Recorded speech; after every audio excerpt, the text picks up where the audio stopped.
Just become conscious of your feet on the earth. And in becoming conscious of your feet on the earth, become conscious that as long as you have lived, this earth has held you up. This earth, this ground, this terra firma, this whatever is below your feet right now, even if you can't, even if you're standing inside your apartment or you're in your car listening to this, you are on top of the earth and she has always held you up. That's something sacred.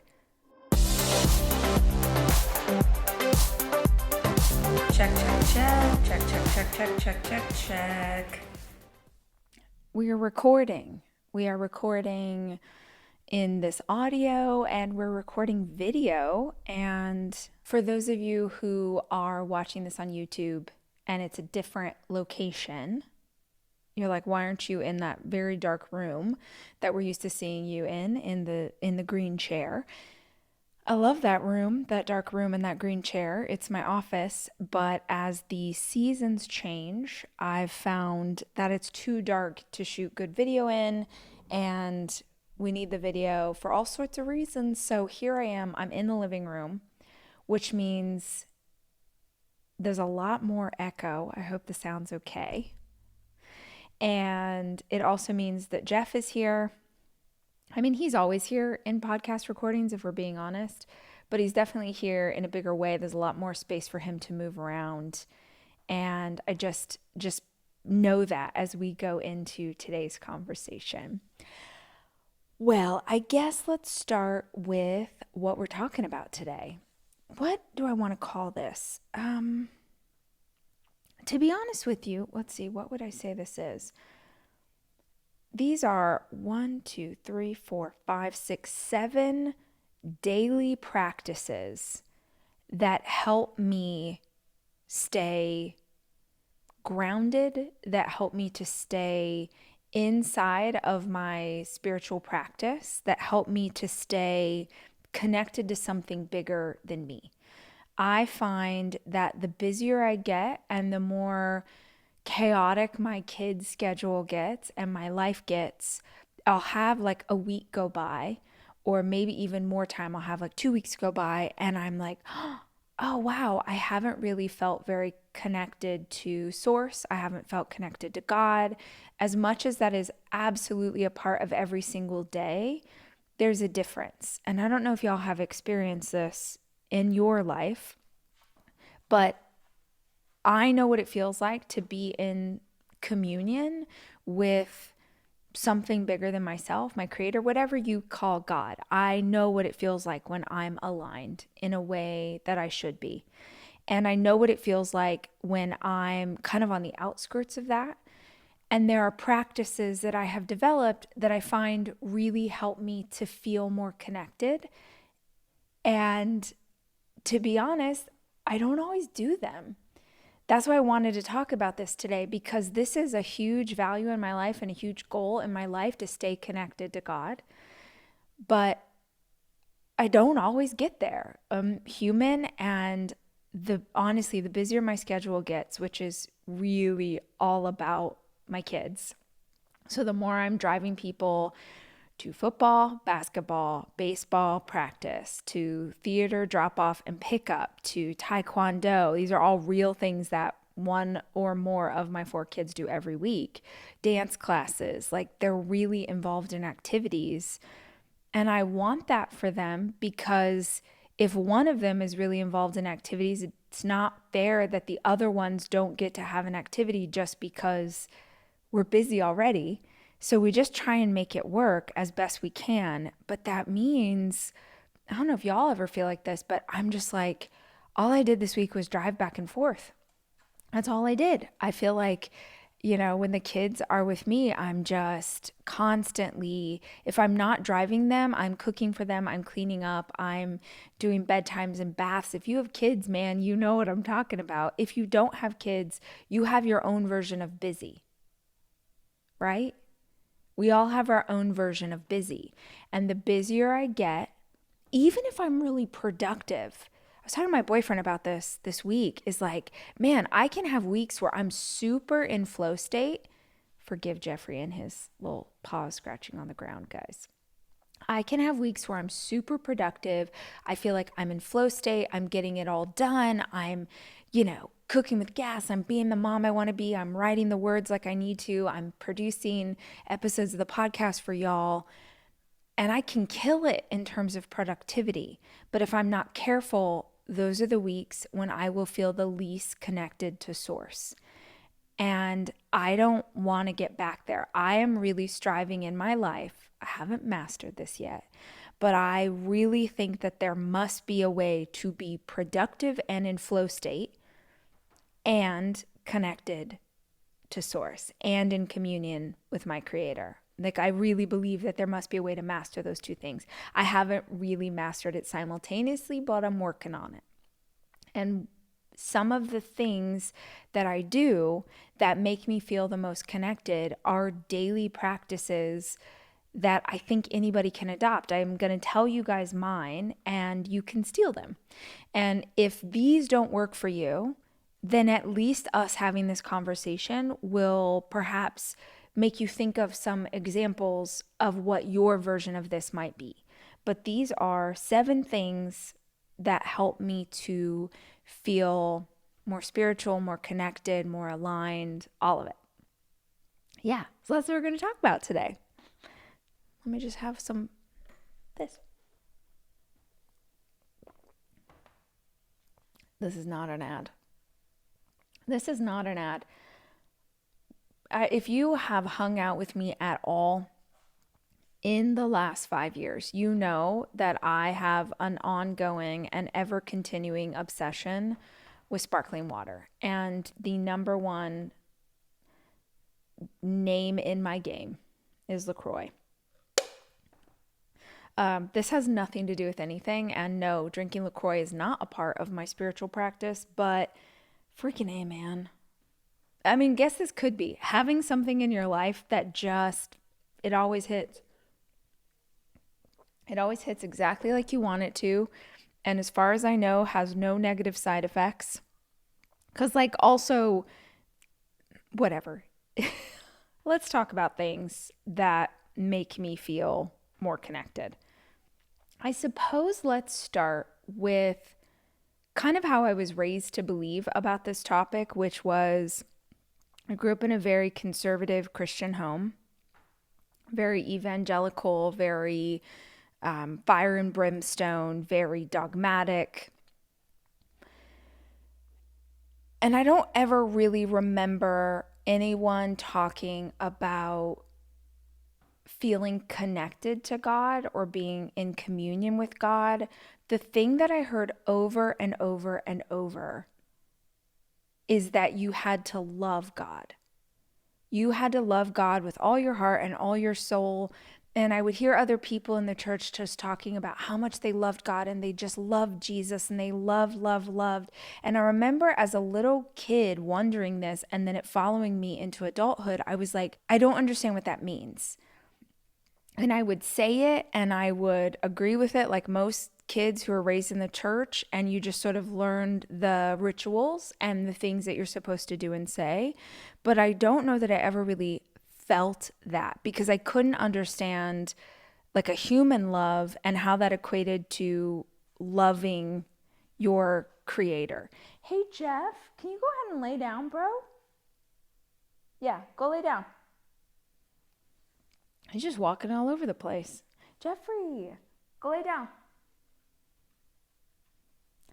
Sorry, guys. I never really understood what it meant. But I actually think that the more valuable conversation would have been, how do I feel connected to this thing that is greater than me? How do I identify with the idea, whatever your religion is, that you are a creation of something greater than yourself, that you are a child of God, that you are something special and unique and worthwhile. And so what does it look like for you to be in communion with this greater thing, to get to know it, to hold space for your questions, to wonder, to ponder, to be curious, to see it as something that you could access without a priest or a preacher or the four walls of a church, to realize that it is so much bigger than anything that man or woman, human beings, could possibly express. It's so much bigger. My 5-year-old was in my room. She was like trying on my high heels in front of the mirror because she's 5 and that's one of her favorite things to do. And I can't remember what we were talking about, but I said something about God. I don't remember what it was, but I said, oh, we were talking about God, and I said, oh, God loves you. She loves you so much. And Noah was like, he loves me so much. And without thinking, I was like, oh, yeah, no, actually, God is so much bigger than man or woman, bigger than gender, doesn't actually have any gender at all because it's God. It's bigger than that. And so if it doesn't have any gender at all, we can really call it whatever we want to. And so Mommy chooses to call God she. And she looked at me and she was like, God is a boy. And then I realized I was trying to have some kind of philosophical debate with this 5-year-old who just left a Christian preschool after 3 years. I'm like, this is not the time or the place. I'm like, you're right. God, your God is a boy. You're right. Absolutely. And he loves you so much. But I didn't have language for all of these things that I have now. And I didn't know beyond that you were supposed to love God, and beyond the idea of prayer. You should pray every day was what I was told. You should study the word. You should study scripture. You should dig into the Bible. That was how I was taught that you would be connected to something bigger than you. I think the big issue with that, whatever you believe, if you're listening to this and you're like, I am a devout Catholic, I am a devout Christian, incredible. But for what it's worth, if you're growing up in that, or if you're in it now, whether it's you or maybe you want to bring your children up in the same way, that's your choice. But I do think it's worth considering when we tell humans, and children especially, to believe something without them being able to understand what it is they're meant to believe, you're not going to have the connection that you want to have or that you can have. All I mean by that is if, as a little girl, I was told to read the Bible was my way to have a deeper connection with God. And I tried. Y'all, I was a Pentecostal preacher's daughter. I read scripture. I read the Bible every day. Weekly, okay, now I'm really going to get into this, and I'm going to start with Genesis, or I'm going to open it random, and I'm going to try it. And I would really try and dig in. It's like me at 39 years old opening advanced algebra and trying to understand what I'm looking at. It's like we assume that because someone is raised in a certain faith, or because someone even has the desire to be deeper in their faith, that then they're supposed to open up this Bible, right? Or whatever the version is for you, and just know what it means. But you're not supposed to say that you don't know what it means, or you're not a good Christian, or you're not supposed to say, well, like, this doesn't make sense to me, or you're doing something wrong. So it's just worth thinking about. If you really want a deeper connection with your faith, you have to understand what your faith is. And I guess that's kind of like, I don't know, if I didn't understand math in high school, going to a tutor or going to someone who could better explain it to me. You shouldn't just accept things that you don't understand. You should take a deeper dive, because that's truly how you are going to grow more deeply. Your roots are going to go more deeply into your faith and your spirituality. And it's worth saying, the creator of the heavens and the earth, whatever religious context you find that in, or no religious context at all, whatever that is to you, the creator of this universe can hold space for your questions. Period. I was absolutely raised in churches that said that you should not question. You shouldn't question your preacher. You shouldn't question the Bible. You shouldn't. No, absolutely not. You're telling me that the creator of everything, the all-knowing God, can't hold space for little 13-year-old Rachel's questions? That's some BS. That's some ridiculous ideology created by humans that has nothing to do with a source that's so much bigger than all of us. So, for what it's worth, I went on a little bit of a tangent real quick, but I think that you owe it to your faith to dive deeper. You owe it to your faith to accept everything as is and never try and unpack what it all means and why it's there is a disservice to your faith. You're going through the motions. And if anything, our spirituality should be the most alive and vibrant part of us. So let's talk about some daily habits that help me feel more connected. And these kind of go all over the place. So some of them you're going to be like, really? And then others you're going to be like, I hope. You'll have at least one where you're like, okay, dang, that's pretty good. But the first thing that I wrote down, and it sounds like some hippie stuff, and it probably is, but it's so real. Every single day, I have to put my bare feet on the ground outside. Every single day. It's such a simple thing. It doesn't cost money. I know we're going into a colder winter season, so I don't know how this will work for you in the colder winter months. I promise that when it's snowing outside, I am not, going out and putting my feet on the ground.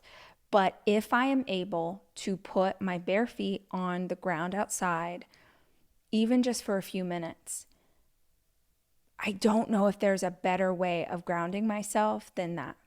That's some hippie stuff. That's some woo-woo stuff. That's some witchy stuff. That's some, your God is the creator of this planet. This is Mother Earth, Gaia, whatever you believe in. There is powerful earth energy that comes up out of the ground. Look up the science of it. Look up the psychology around getting outside and putting your bare feet on grass. It's so easy, but it's so powerful. One of the meditations that I've done for years at Rise conferences, and I just did it recently on tour, I ask the people in the audience, I ask them to take stock of their body. So we close our eyes and we begin to breathe deeply. And I say, if you can, put your feet on the ground, even inside, wherever you're listening to this right now, and wiggle your toes. Just become conscious of your feet on the earth. And in becoming conscious of your feet on the earth, become conscious that as long as you have lived, this earth has held you up. This earth, this ground, this terra firma, this whatever is below your feet right now, even if you can't, even if you're standing inside your apartment or you're in your car listening to this, you are on top of the earth and she has always held you up. That's something sacred. I've told this story for years about getting to hear Rob Bell speak. He was talking about this really well-known moment in the Bible where Moses takes off his shoes. He takes off his shoes because the ground is holy. If you have read the Bible, you're familiar with the story, you know this moment. But Rob said this thing I have never forgotten. He said, Moses did not take off his shoes because he realized the ground was sacred. Moses took off his shoes because he realized the ground had always been sacred. I grew up singing that song. Maybe some of you did too. We are standing on holy ground. This is something I used to sing as a little girl. And I know that there are angels all around. We are standing on holy ground. And I don't care what you believe in. We are standing on holy ground, and there are angels all around.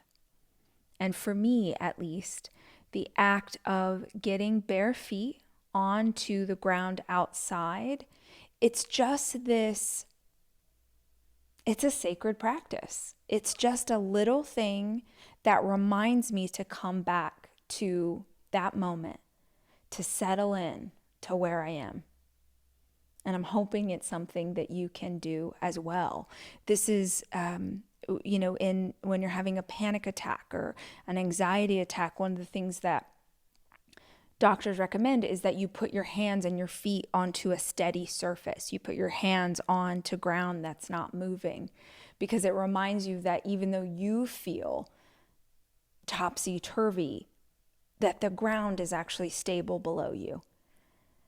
And I just love this. It's such a simple thing. I think I grew up with it as a little girl, going out to Grandma and Grandpa's house and being in their little front yard out in the country and just being barefoot all summer.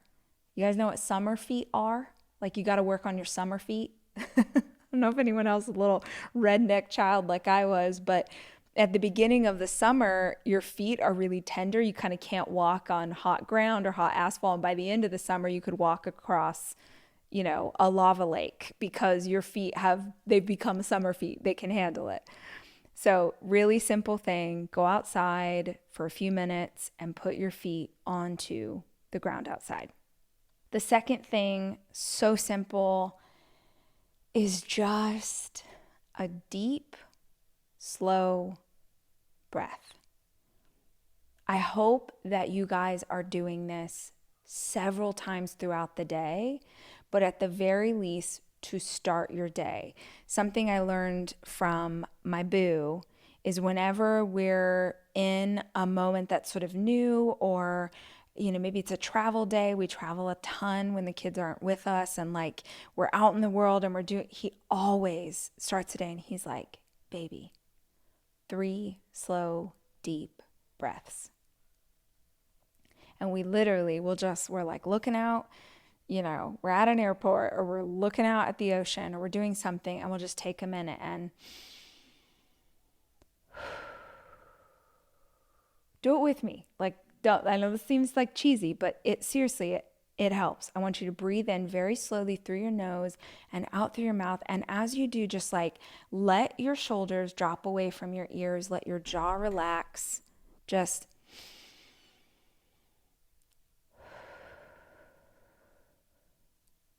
one more.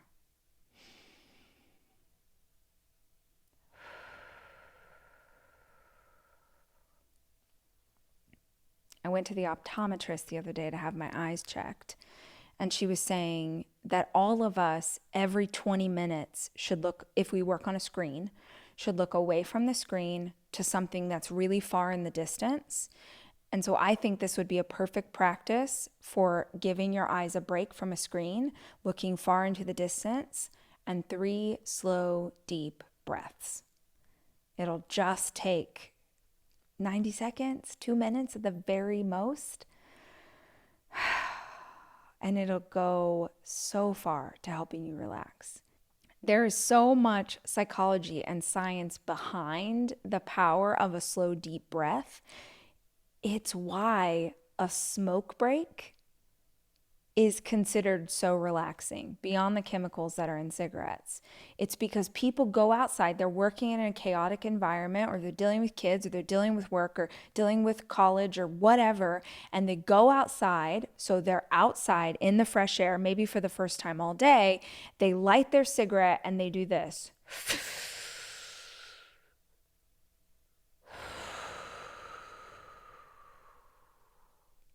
And they're like, oh, the cigarette is everything. It's like, no, the fact that you went outside and took a deep breath is everything. There's mad power, and it's so simple. The third thing, this is something that when I heard this for years, I rolled my eyes. It was like, I'd read these things in magazines or in books, and I'd be like, yeah, I know. And I wouldn't do them because I just didn't self-identify as someone who would take the time for this. And now, having adopted this practice, I'm like, Rach, you are such a dummy. I could have been living such a better, more relaxed life so long ago if I had just stretched every single day. Again, this is another one. I'm like, are all of these less than a minute? No, okay, some of these are a little bit longer. But this is another one that just takes a second. One of the easiest things to do, if you've ever done a yoga class, I'm sure you've done this, but a PE class in, any school, like it's so simple, is to just plant your feet firmly on the ground and then bend over at the waist, and you go kind of ragdoll. So you sort of sway back and forth with your upper body. You just let your arms hang. A lot of times in yoga, I like to grab my elbows and just sort of sway back and forth, head down towards the ground. Just let your low back stretch out, the back of your legs stretch out, and then slowly, very slowly, when you feel like you're ready, slowly fold upwards, one vertebrae at a time, until the last thing that comes up is your head. And then if you want, you could even doing a big stretch. You can't see me if you're not watching this on YouTube, but I'm doing a big stretch overhead, sort of leaning to the right, leaning to the left. They feel so good. They're really simple. Just all the way up. If you know a yoga pose, this is mountain. You can't see my whole body, but I'm doing mountain into extra credit. If you do a back bend, this is all standing, back bend with cactus arms. Put your chin up in the air, come back to mountain, come back down. And honestly, if you wanted to ground, you could come back down to what they call in yoga heart center, just hands in prayer at your heart or on your heart. But just take a moment and do breaths. A lot of these could be done together, but man, it's simple. If you have extra time and extra credit, get down on the ground, like get down on a mat, get down on the carpet, reach and touch your toes, roll around on your back is really, feels really good to release low back tension. If you're having low back pain, if you feel pain in your low back and it's tight, it's usually because of your legs, not necessarily your back. So you want to make sure that you're stretching those out as much as you can. If I have extra time, actually, it's on my countertop right now. If you have extra time and you've got a foam roller, that's extra credit. I mean, rolling out my back on a foam roller, that takes 2 minutes. I don't know anything else that will help my body feel as good as that simple moment. So stretching, even if you're just like, this is dumb, whatever, like this is not, I know, because I used to be that person, but there's a reason that everybody recommends it, because it's really, really helpful. And for me, that moment of stretching really helps me to ground back down into my body. There's a big connection for me between being connected to something bigger, greater than myself, and being in my body. When I am rushing, when I am hustling, when I am trying to get all the things done, I am really not very conscious of my body. I'm not conscious of my body. I tend to not be taking care of my body the way that I need to. I'll forget to eat. Then I'll eat too much because I'm starving and I'm sort of like scarfing down all the food. And guys, this has nothing to do with anything except that just triggered a memory for me. And then I remembered something that I remembered today. Just bear with me for 1 second. I had this memory today that I can't believe I never thought about it before. This memory from childhood.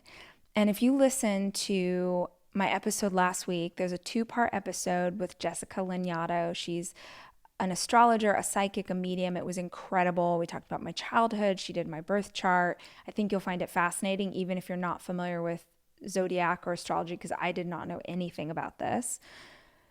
But she said that I'm in this period of time that astrologers called a transition. And in a transition, the first transition you go to, how funny, this thing's getting hot. Okay, weird. In a transition period, which typically I guess happens around 40 years old, which other people refer to it as a midlife crisis because they don't know better. But she said, when you go through your first transition, all this stuff from your childhood begins to bubble up. You start to remember things that you forgot and trauma you thought you would work through, and lo and behold, there's still issues and whatever. So she was telling me this, and then just today, I went to get a smoothie. Shout out to Juiceland, the people who work at Juiceland in Austin, Texas, basically know me by name, big into their smoothies. But I went to get a smoothie, and I was driving back home, and I was drinking it, and I heard my dad's voice in my head from when I was a little girl.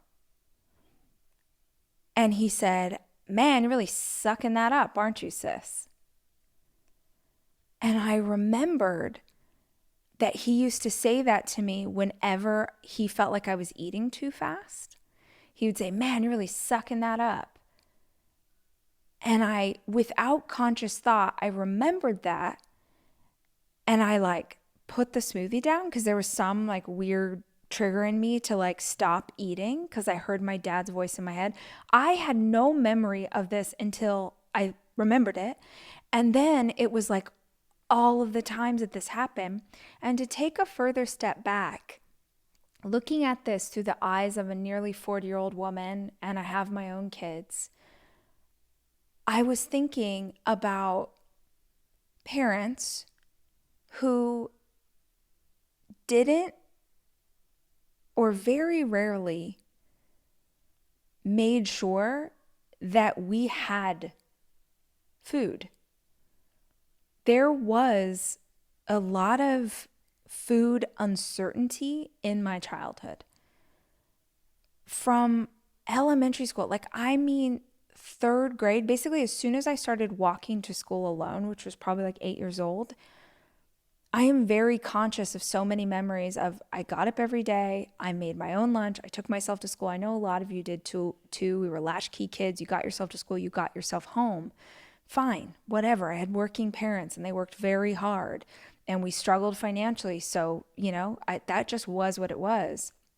But there was not a real concern with whether or not there was food for me to take to school. And my brother as well. That wasn't a big, you would go into the kitchen and it would be like, do I have anything to make today? I have so many memories of like cobbling things together and being so embarrassed by what I was bringing to school for food. But I knew that if I didn't bring something, I would be starving by the end of the day. But then like there was also this pride of like not signing up for the thing at school that would have allowed me to like get lunch for free. I don't know. So I was thinking about like food scarcity, and then I was thinking about how often there wouldn't be dinner when you thought there was going to be dinner. Like maybe tonight it's at 6 and maybe tomorrow it's at 8, and it was awesome if you got dinner. But if you're a little kid and you're hungry, when you get food in front of you, you scarf it down. And I was like, my mind was blowing at this. Like, oh, I didn't have adults in my life who were making sure that I was eating regularly, but then who simultaneously shamed me. Not my mom, but my dad would shame me for how fast I ate when I actually did get food in front of me. And I was like, whoa, okay, is that because on some level he was embarrassed that I was eating like that? Was it because definitely in my mind, it was received and given as like, you're chubby, you're eating too fast, you're going to get fat, because those were absolutely things. Like if I went for seconds, that was something that was talked about. And I wonder if it sort of presented itself as, in their mind, oh, you're doing these things, you're making bad choices. But really the undercover truth was that, like, I wonder if they were even, him specifically, like, was he even aware that I was eating that way because I was hungry? That was mind-blowing for me today, because I think of how often my relationship with food was just to not eat, get to the place that I was starving and then eat everything. And obviously that's something that goes back through time, but this really has nothing to do with a spiritual practice or maybe it has everything to do with the spiritual practice, because as you continue to dive deeper, you remember things, you can unpack things, but I can also, that memory doesn't hit me with like the full anger that it might have at one time. I can feel angry for that version of myself, but I can also feel compassion for my father who had zero tools with how to manage any of that. And I'm positive equated his entire success as a parent to whether or not he was financially supporting us in the way that felt right to him. So yeah, I had that memory today and that blew my mind. It's just worth asking, man, whose voice is in your head? Whose voice is in your head? A true spiritual practice and a connection to the divine and a connection to God and your creator, to me, is about making sure that the voice that is in your head is something that's loving and kind and reminds you how worthy you are and says, yes, baby girl, I know that you fail and you fall down sometimes, but you stand back up and you go again. And that is the beauty of being who you are. Yeah, that really was an incredible memory for me that came up today. And I just wanted to share that with you because you're my friends and I didn't have anyone else to tell. So that was a big, like, mind-blowing moment. All right, here's another one. This is a really good one. This is maybe my best one. This is a more recent practice for me, and I cannot overstate how much this has helped me. I don't think I've talked to you guys about it, but maybe I have. Several months ago, I was doing a meditation with my friend Kimberly. Perhaps you've listened to me interview her on the show. She's been on twice. Her name's Kimberly Lucas. She's an energy healer. She's a medium. She's wildly talented. We've been working together for a really long time. And she and I were doing a meditation together. And we finished, and it was a meditation with breath work. And if you're not familiar, there are certain types of breath work in meditation that sort of take you to a higher plane. Like, I don't know how else to explain it. You can watch YouTube videos or look it up, but essentially the breath work kind of, I don't know, it just, you sense things more deeply. You feel more in communion with something greater. It's a really powerful tool. And there are people who do it and are much better at it than I am and can explain it better than I am currently explaining it to you. But just know we were doing this thing, beautiful experience. After it's over, we're talking about it. She's like, what did you see? And I'm telling her, like, I saw, see, more like sense. And I'm like, oh, I sensed like angels around me, and I sensed spirit guides, and I just had this feeling of love and everything's going to be okay. And just, it's a beautiful experience. And so I am explaining to her what I was feeling.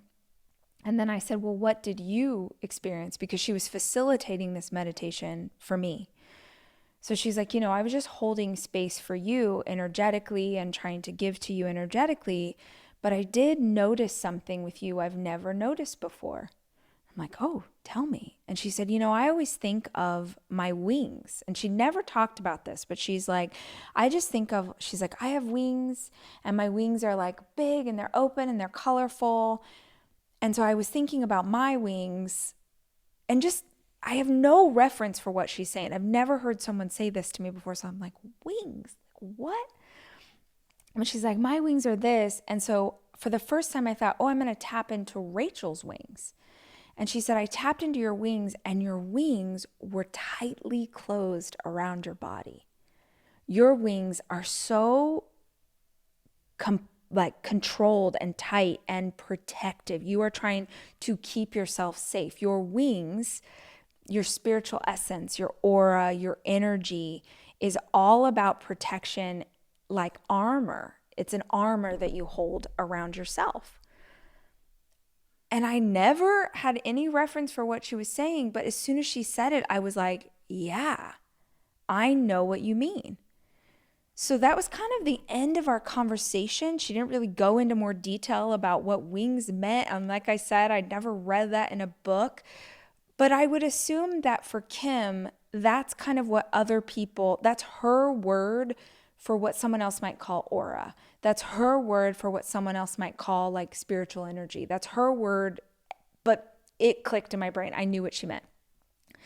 So I started this habit of just asking myself a simple question. And I would love if you can identify with the idea of wings. Actually, think about this for a moment. Close your eyes if it's safe. Don't do it if you're driving. But just think about if you had wings, if you were an angel and you had wings, tap into like what your wings are. Are they angel wings? Would they be bird wings? Are they butterfly wings? Are your wings small? Are they just growing? Are they tattered? Have your wings been hurt? What position are they in? Are they open and vibrant? Are they closed tightly around you like mine were with me? What, if you had wings, what are they like? So that's step one. This could be a really great journaling prompt for you to ask yourself this question. Step two is to ask every day, maybe multiple times a day, where are my wings? Where are my wings? And again, I think other people would have words for this. So if it was aura, maybe you'd be like, what color is my aura? Or, how's my energy? But I love the visual of imagining that you have wings. And so asking myself, where are my wings? It took weeks of energetically being able to open up these wings in my mind's eye. Every time I'd check in, my wings would be like still closed around me, protective. Because to me, if your wings are open, your heart's open. It's childlike. It's not afraid. It's moving forward with faith instead of fear. It's courage. It's all those things, right? So it took weeks of me visualizing these wings open in my meditation. And I finally got to the point where when I would check in with my wings, they'd already be open, which felt like huge. Like, okay, my wings are open. But then over time, I didn't just check in when I was maybe like having a harder moment. I started to check in, okay, what happens to my wings when I'm having a great moment? Like I was at the gym several weeks ago and I was on the treadmill, I was walking to some music, I was vibing, I was loving it, I was just feeling really good. And I was like, where are your wings? And I could just see these like giant wings like dancing with me and they're just radiating joy. And I was like, oh yeah, like my vibes are going out to everybody in this gym right now. Or when I was doing the tour, I would walk through the theater every night before a show with my wings out. And I'd pray over the people that were coming in. I'd pray over the time and the space. And I would just imagine that my wings were big enough to encompass us all, right? Or that my wings could like push goodness out into the world. This maybe sounds so woo-woo to y'all, but I love this visual. I think it's so, so, so powerful. I haven't talked to my kids about it yet, but I'd really love to do this with my kids and ask them like, what color are your wings? Like maybe we draw wings together. It's just, I think, a really simple way to check in with how you are doing energetically. It's kind of a different way to say like, what's your vibe? Like what vibrational level are you at? But that question every single day, where are my wings? I really like it. The next item on my list is a gratitude meditation. And if you've been with me for a minute, I know I talk about gratitude, meditation, and a gratitude practice nonstop. It's a huge part of my life and my work, but it's because I know how powerful it is. And if you have not ever done a gratitude meditation, I knew that I was going to reference this. So Monday's episode, every Monday I do an episode called A Quick Word, AQW, A Quick Word. They're episodes of the show. They're less than 10 minutes, so they're really easy to take in. But Monday's episode is a gratitude meditation. So if you've never done one before, go back to Monday's episode. It'll be, 3 episodes ago, and check that out and practice it. It should generate a vibe and a feeling inside of you that makes you feel so good. And that is one of the most powerful energies that you can use to connect to something bigger, to something greater, to align with abundance, and to know that even though life is hard and scary sometimes, it's also good, and there's goodness all around us, and there's blessings all around us, and we can be the light. And I don't know anything greater than gratitude work to help you get there. The next thing that I wanted to say that's really helpful to feeling connected is something that slows you down. Something that slows you down. Consciously doing something that slows you down. Some examples that I wrote were, you may have seen me reference before, or you may have seen me talk about it before on YouTube. I did a video about it, but I burn Palo Santo. It's a wood that clears a space. Maybe I've seen someone sage a house before. Sage is an herb that clears negative energy out. Palo Santo is meant to bring goodness in.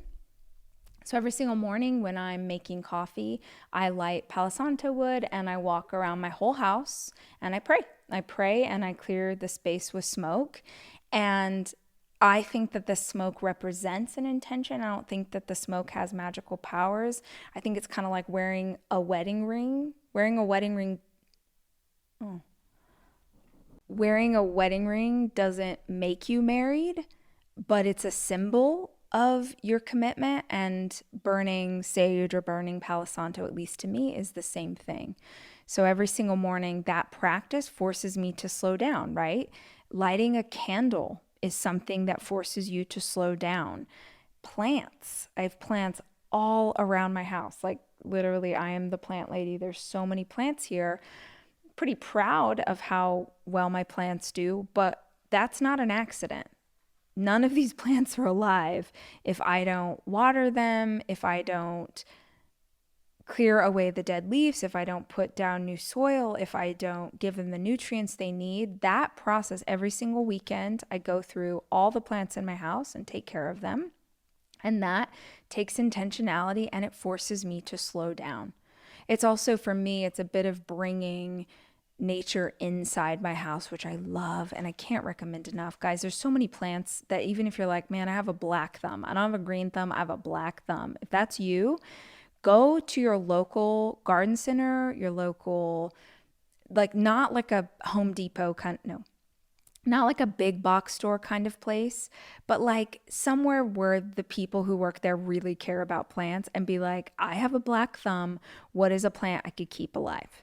And maybe they'll give you a succulent, or maybe they'll give you a snake plant, which is really easy to keep alive. But just know that there's a plant out there for you. And I feel like it has so many benefits. Oxygenates a room. It's beautiful. It brings nature inside. I think it makes your home feel more homey.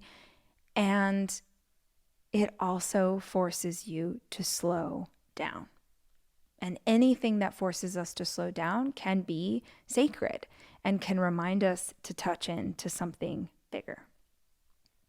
My last piece of advice, this is good for connecting with something divine, but I also just feel like this is good for all of us in general. And that is a hobby that's just for you, that goes nowhere, that's not going to make you money, that's not going to be something that you put on social media, that's not for attention or anything else. What's a hobby that you can practice that is just for the simple joy of doing it? I'm in my living room right now, and to my right, I have 2 electric guitars and a piano. And then over behind me, I've got 2 acoustics and a ukulele. In my son's room, there's another acoustic. My boyfriend has a ukulele somewhere else in the house. Music is all around us because we all love it. And it's not something, learning to play guitar is something I've been working on, since I was younger / for the last year. But it's not something I'm doing because I want to be a guitarist. It's something I'm doing because the practice of it slows me down, delights, adds delight into my day. I think music is medicine. I think hearing music and making music is a gift. It's something divine. And so I just feel like I'm taking part in this really beautiful thing. I don't know what that'll be for you, but I love the idea for each one of us that we all have things that are just for us. It's not as popular anymore. Everybody wants a hobby that they can show off. And I think there's something really cool about letting your hobby be whatever it is. Take really bad photos. Paint horrendous watercolors. Like, if you don't show it to anybody, it doesn't have to get good. It can just be this thing that exists because it makes you happy. Yeah. So those are my ideas for how to get more grounded, how to feel more connected. That's what works for me. You may find that you need something else entirely. But I hope at least one of the ideas that I said today will light you up and give you some ideas.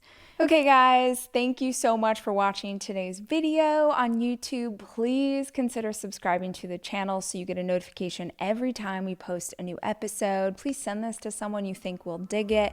And if you want to join in on the entire hour-long conversation, please check this out wherever you listen to your podcast. That's Spotify, iTunes, the Google Store, Stitcher, wherever you get your podcast audio, we are there. And I would love it if you would join us. 4 episodes every single week. So much good content, so many incredible experts, teachers, wisdom coming at you to continue this conversation about how we can all do better and be better. So go check that out. Thank you for joining us. Until I see you next time, remember, I love you and I'm rooting for you.